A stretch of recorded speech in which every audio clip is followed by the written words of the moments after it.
Čau! Man šķiet, ka par dzemdībām es jums principā pilnīgi visu esmu pastāstījusi. Izņemot ir viena lieta, par ko es šodien vēlos runāt.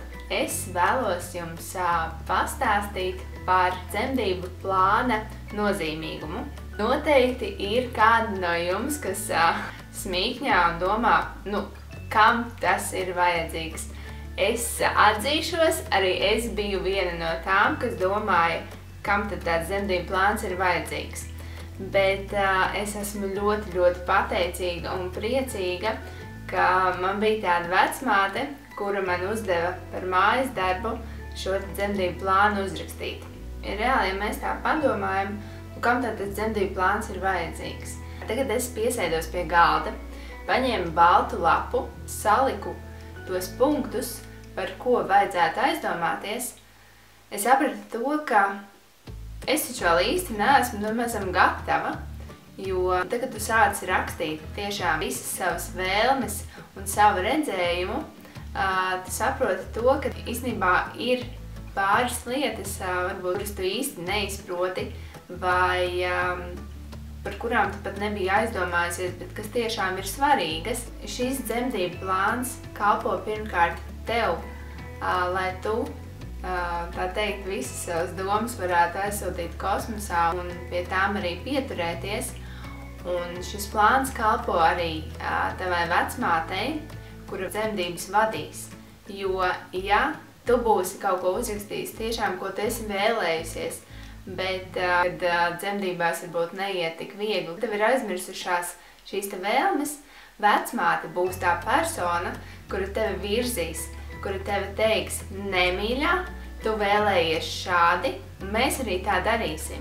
Tāpēc arī tad, kad tu uzrakstīsi, sastādīsi šo te savu plānu, tu iedosi savai vecmātei, vai arī, ja tev nav vecmāte, bet, piemēram, tev līdzi brauc vīrs, tu arī var iedot šo te lapu vīram, un tad vīrs palīdzēs tev pie saviem mērķiem turēties.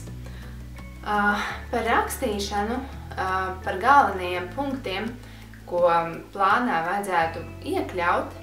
Šeit ir arī šī te mana lapa, šāds te izskatījās dzemdību plāns, sanāca garā A4 lapa. Es rakstīju, pirmkārt uzrakstīju, virsraksta dzemdību plāns, un tad es izcēlu šos te galvenos punktus, un pie katra punkta es tad arī nedaudz aprakstīju, ko tad es vēlos. Pirmais punkts manā plānā ir dzemdību sākums, kur tad es aprakstīju, kā tad es iztēlojos, ka, piemēram, es atrodos mājās, ka es vēlos pēc iespējas ilgāk tieši pavadīt mājās, nesteigties uz slimnīcu un tā tālāk. Nākamais punkts bija dzemdību vieta, kur arī tātad es skaidri zināju, ka es vēlos dzemdēt Siguldā. Tālāk punkts, kas piedalīsies manās dzemdībās. Svarīgs punkts man bija arī dzemdību veids, jo es biju izvēlējusies dzemdēt ūdenī. Tad es arī ieskicēju nedaudz par pašu vecmāti, jo, kā zināms, tad vecmātei nav iespējams, tā teikt, pierezervēt datumu, jo tu pirmkārt nezini, kad tu dzemdēsi, vecmātei tu neesi vienīgais klients, tā teikt. Dažreiz arī gadās tā, kad vecmāte jau ir pie kādas citas sievietes un tev ir sākušās dzemdības, tad, protams, vecmāte nevar izrauties vienlaicīgi atrasties divās vietās. Tad es arī uzrakstīju, ko tad es vēlos, kādas ir manas domas attiecībā, ja notiek šāds scenārijs. Tad es iekļāvu arī tādu punktu kā atsāpināšana, jo es biju sev nosolījusies, ka es atsāpināšanu negribu, un man arī viņa nebija vajadzīga. Punkts par izspiešanu, kur es rakstīju konkrēti tajā brīdī savas bailes, vai man sanāks, vai man izdosies. Konkrēti, lai vecmāte arī zina, ka es nejūtos droša tajā procesā, ka ar manīm vajag strādāt. Tad par šo punktu es nebiju iedomājusies, bet vecmāte teica, lai es noteikti arī uzrakstu un par to piedomāju, un tad arī tas viss tā arī notiks. Par placentu, ka placenta tiek sagaidīta tuvāko 15 minūšu laikā. Tas ir arī svarīgi, jo var būt arī dažādi sarežģījumi.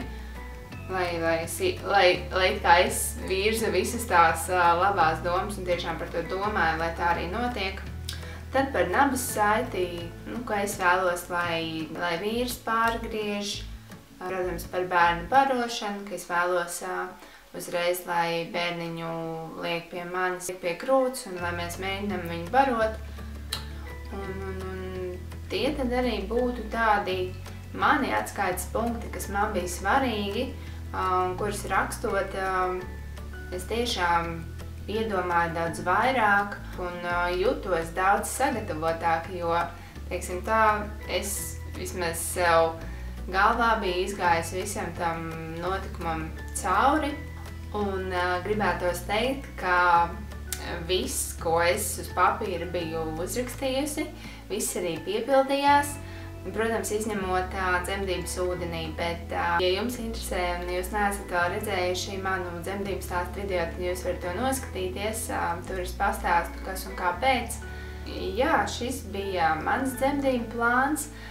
Protams, iesaka rakstīt arī dzemdību plāna B iespēju. Es tomēr paliku nedaudz pie savas spītības un šo pat B plānu pat netaisījos apsvērt. Es ļoti ticēju tam, ka notiks tā, kā es vēlos. Tā kā es tiešām jums iesaku arī pašām priekš sevis. Varbūt, ja jūs nevēlaties rādīt nevienam, ko jūs esat savā galvā, tā teikt, izplānojušas, paņemat, uzrakstat visu scenāriju, jo tiešām varbūt jums radīsies kādi jautājumi, par ko jūs neesat aizdomājušās, un tad jums vēl būs laiciņš. Varbūt izrunāt šos te jautājumus ar speciālistu un justies drošāk. Lai izdodas un tiekamies jau nākamajā video. Atā!